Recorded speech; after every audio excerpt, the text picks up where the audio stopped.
Today I see there's my alugbatis now is too much shoot. Now I'm planning na again to harvest this. It's very easy to harvest like this. See, only cutting like this. Very easy to harvest this alugbati.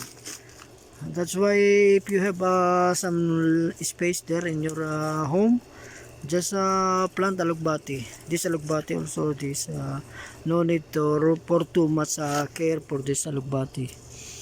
This alugbati is very easy to plant, and when you plant one time, this is perennial, because you know this alugbati, it has so many seeds. This giving as you see, so in this area there is a little flower here, and this every flower here, this become one flower become to one seeds. And this you know, there is in one cluster there is too much flower. That's why if you plant alugbati one time, this will be all year round. You will have alugbati. Even this your alugbati die, and then another generational coming automatically. That's why it's good to plant this alugbati. And also see the trunks. It's very soft and also very easy to cut. You see like this, oh, very easy to cut. That's why alugbati is good also to plant. Kasi you know, this alugbati, this only one vine only, this alugbati. And now every time I cutting, this is very fast to multiply. That's why now see, in one cutting there's become tree. Oh, like this. That's why alugbati is also one of the best also vegetable that we must have in our home.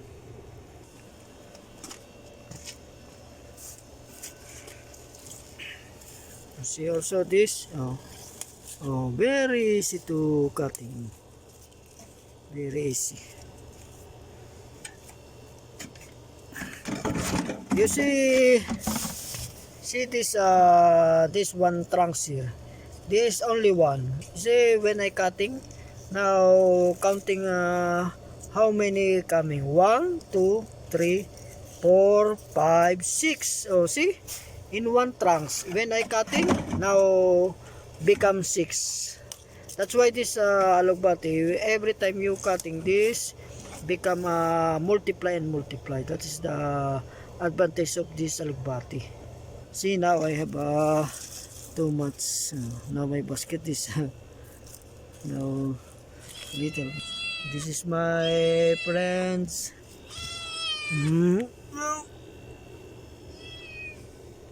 This is my friend. He's calling me.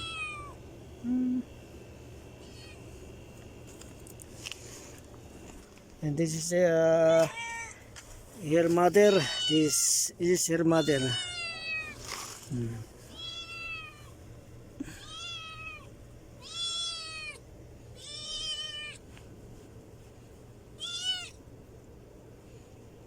And see here another alugbati here. This also one vine. Now from one vine, this is too much now. See this alugbati. That's why it's good to have alugbati in our home like this. That's why plant alugbati now, you know, because also this alugbati is also too much nutrients that we can take from alugbati. Mostly the people are just problem in the bowel movement. This is also will help to ease our problem in our stomach.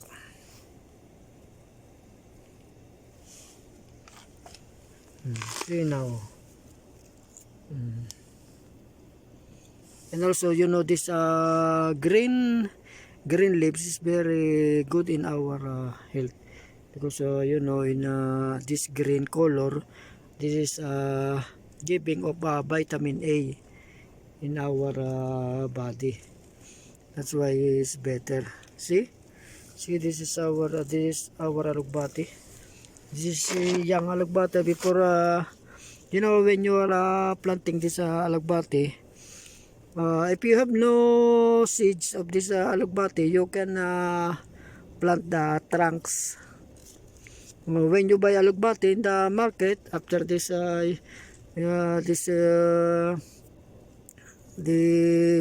very old trunks, you can plant there. And after this coming. Hello, my friend. My friend. Kalas, chap chap. Mapikalas. Kalas. Akil mapikalas. This one, keep the bari. Kaya this, now, Milena. Very good. Milena. This one little rice food. After this one cooking sama sama. Number 8 this, number 8. That's why this alugbati is very good to plant this alugbati. See, alugbati, also this alugbati is no need of too much water when this coming, and then maybe sometimes only put the water. That is the advantage of this alugbati plant.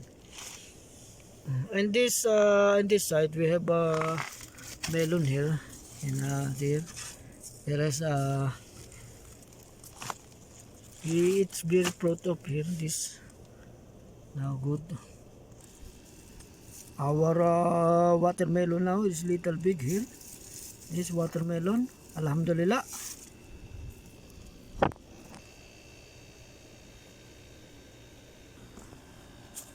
In this side, I found us another watermelon here. Is ripe, this watermelon. So I will harvest now.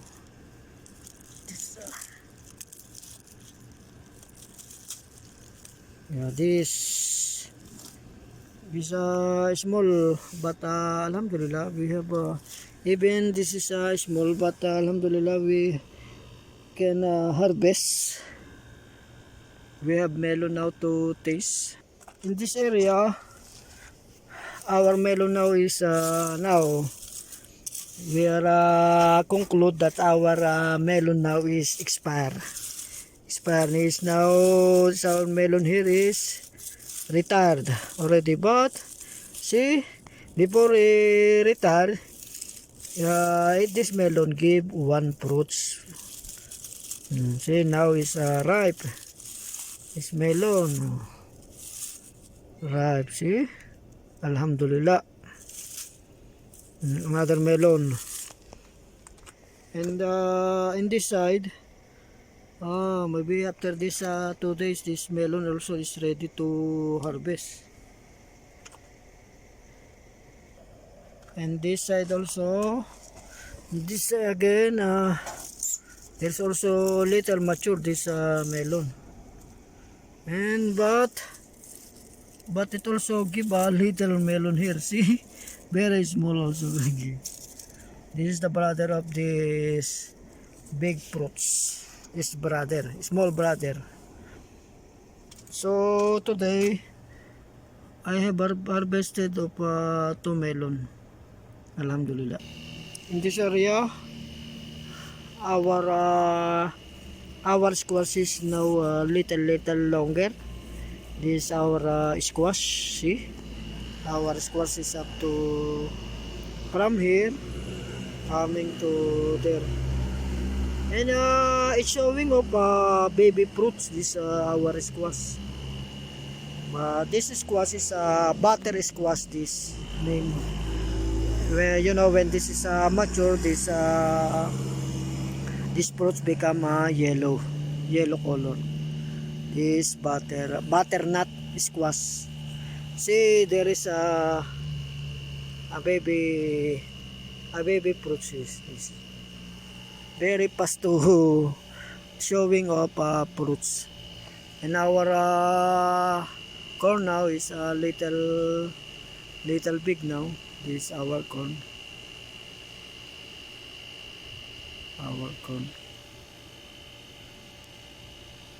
And our tomato is here, is still continuously growing. And our sweet potato, mustard is now little growing. It's our mustard. And there is from there I have now our this watermelon, new watermelon is sprouting. There we go. See, and we have also a new melon here. There is sprouting. And in this area, our squash also is continuously growing. Now it's little long, but see, this also showing of a little baby fruits. Is this squash? It's better that squash is very easy to showing of fruits. Unlike some kind of types of squash. It's very early showing its fruits. See, from its first leaves, there is a baby flower, very fast. Unlike this other squash, this will grow wide. After that, this will be showing of a flower, but this kind of squash is very early. Even it is young, but it's showing of flower very fast. Here we have a baby chili here. Before is one fruit of chili I planting here, but this only one is growing. But it's okay, alhamdulillah. Our new melon here is growing, but I think this is not good because you know, I noticed that the season of melon now is finished. That's why when I plant this for new melon, but the coming like this, it means that the seasons of melon is now finished. But it's okay, even this melon is like this, so some insect also will benefit to the flower of this melon. It's good also, and also the leaves will become also fertilizer for the other plants.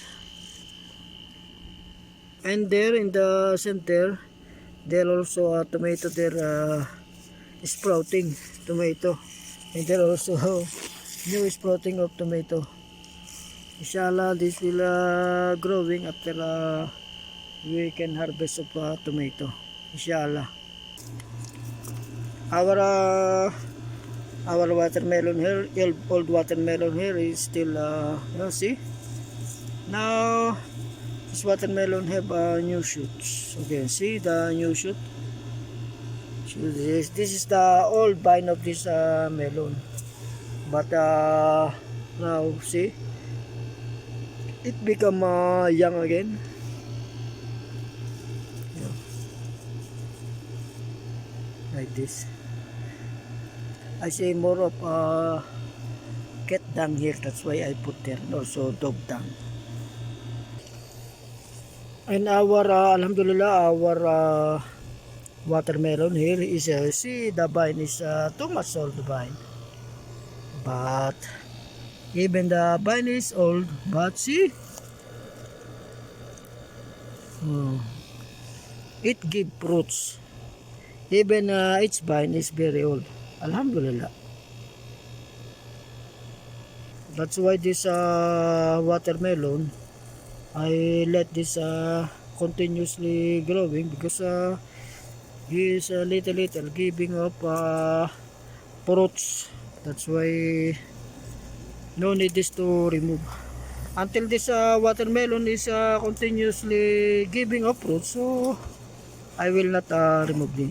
You know this grass, after I see like this grass, only I cutting this grass and then I put there in the main vine near the roots, so that this grass after this decompose, this will be nutrients for this watermelon. Yeah. That's why also this grass is too much benefits also if our plants have mixing of grass, because this grass also can we use as a fertilizer. This I make here in my little garden here. Grass. See here, there are so many little grass exposing here, and then I cutting all like this. Cutting only this grass. This grass. That's why I'm not pulling this grass, so that this grass will continue growing, and after this fully grown, and then cutting and then put there near in the main vine, near in the roots. And also this is also acting as a mulch for that, so that this roots will not exposing to the sunshine. Like this. See, there's so many grass here, and then I will cutting like this and then put there in the main vine. Ayan. So that grass will be food for this watermelon. See, my friend is here. Always when I coming here, this cat must be coming because of this. This is like a mild child to me. See? That's why this cat, after he see me, sometimes this cat is like to go in my room, but we cannot allow this to go in the room because you know this feather is a problem. That's why he cannot allow. But this cat is like to come in, you know. He know my room. That's why when he know that I'm going to room, he's go first there in the room. After that, if I'm not allowed him to go inside the room, and then he's too much scratching, lying like this. He's begging to me to allow to go inside the room. But problem is. So that's all for today. See our alugbati. Alhamdulillah, very healthy this alugbati. You know this our rice water. This is also good. Also some of this I soaking some leaves, and then this water then I also put there. And also if I have some fertilizer I see, then I collecting and then I put also there in the near in the roots, so that this will continue growing. That's why see our alugbati now is very healthy, alhamdulillah. So thank you, that's all for today. That is our plant now. Thank you very much. And for the new viewer, don't forget to subscribe and follow.